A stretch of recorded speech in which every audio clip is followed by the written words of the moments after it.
Voilà. Yaakov, il a passé plus de 20 ans en dehors d'Israël. Il s'est sauvé de Esav qui voulait le tuer. Il est parti tout pauvre. Hein, vous vous rappelez? Mais il a rêvé. Il a rêvé, pas de ses soucis, pas de ses angoisses. Il a rêvé d'Hachem. Il a rêvé de son idéal. Et maintenant il revient avec les 12 tribus d'Israël. Il revient à la famille de Yaakov. Et voilà que Esav, il arrive avec ses 400 soldats pour tuer Yaakov.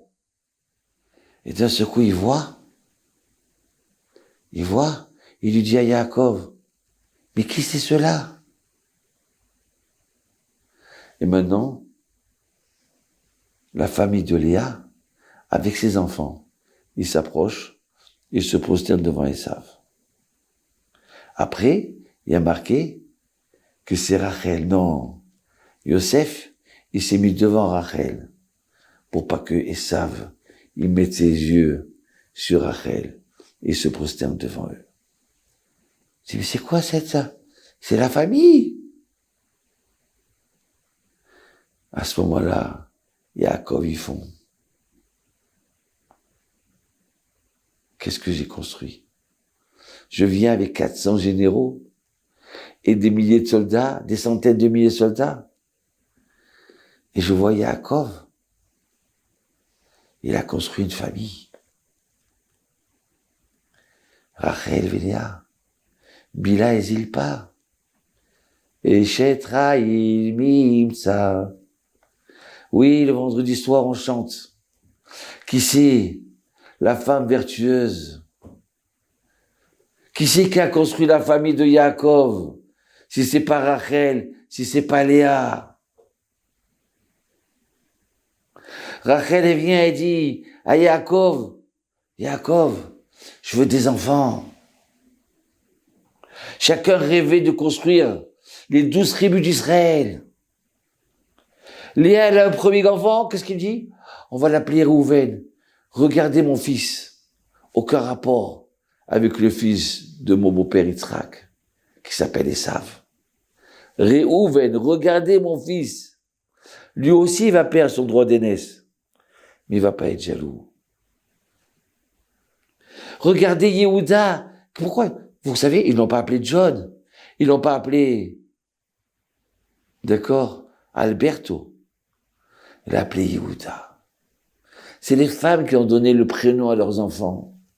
Rachel a dit Yosef, qu'Hachem me rajoute encore. C'est la femme qui construit la famille, qui construit ce peuple d'Israël. Donc Esav, il devient fou. Il est tout seul, il n'y a pas de femme à côté de lui, il n'y a personne. Ah oui, il s'est marié avec une femme dans le nord, une autre femme dans le sud. Mais qu'est-ce qu'il a construit? Il n'a rien construit. Toute l'histoire du peuple d'Israël, elle s'est construite grâce à qui? Sarah a dit à Abraham, je veux pas, fais attention, Yitzhak, il a une mauvaise fréquentation, il fréquente Ishmaël. Il faut qu'Ishmaël s'en aille d'ici. Achète-lui une maison ailleurs. Abraham, il comprend pas. D'accord, j'accepte tout ce que tu me dis, ma femme. Mais pas jeter mon fils. On est une famille de recettes, de bonté. J'accepte tout le monde chez moi.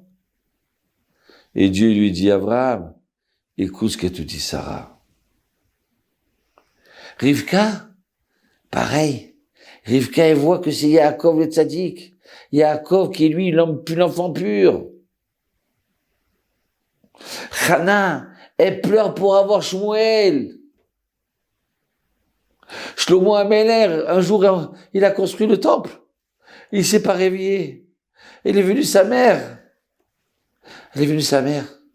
Bathsheba. Elle lui a, avec sa savate, elle a réveillé le roi d'Israël. Il est 5 heures du matin, le peuple d'Israël, ils attendent aux portes du temple, et toi tu dors. Shlomo Ameler dit, si je suis arrivé, ce que je suis arrivé, c'est grâce à ma maman. Et alors que vous savez qu'est-ce qu'il a fait? Il a écrit Eshet Raïl, ce chant-là que tous les hommes chantent le vendredi soir. Eshet Raïl, Mimsa, qui c'est qui va voir, qui va connaître la femme vertueuse? Moi, je l'ai trouvée. Chaque mari dit à sa femme, moi, j'ai trouvé la femme vertueuse. David Ameler, mais s'il est David, ça veut dire grâce à qui? Grâce à sa grand-mère, Ruth. Vous comprenez? Yona, c'est grâce que sa maman, elle s'est occupée du prophète, de Elisha. Ah, oui, Hannah et ses 7 enfants. Regardez, grâce à nos femmes, grâce à ces femmes tzadkaniotes, ces prophétesses. Déborah, elle a fait grandir Barak. Oui, on peut avoir une femme extraordinaire. On peut devenir une femme vraie. D'accord? Qu'on peut être une femme à 20 ans, à 40 ans, à 60 ans. Je chanterai toujours Eshet Raïl. Oui, maman, je sais que tu pries pour moi quand tu allumais tes bougies. Maman, je me rappelle qu'elle me disait, mon fils, tu as un examen aujourd'hui. Bien, prends un sucre. Mets-le dans ta poche, il va te porter bonheur. Le sucre, c'est doux. Ça va te porter bonheur.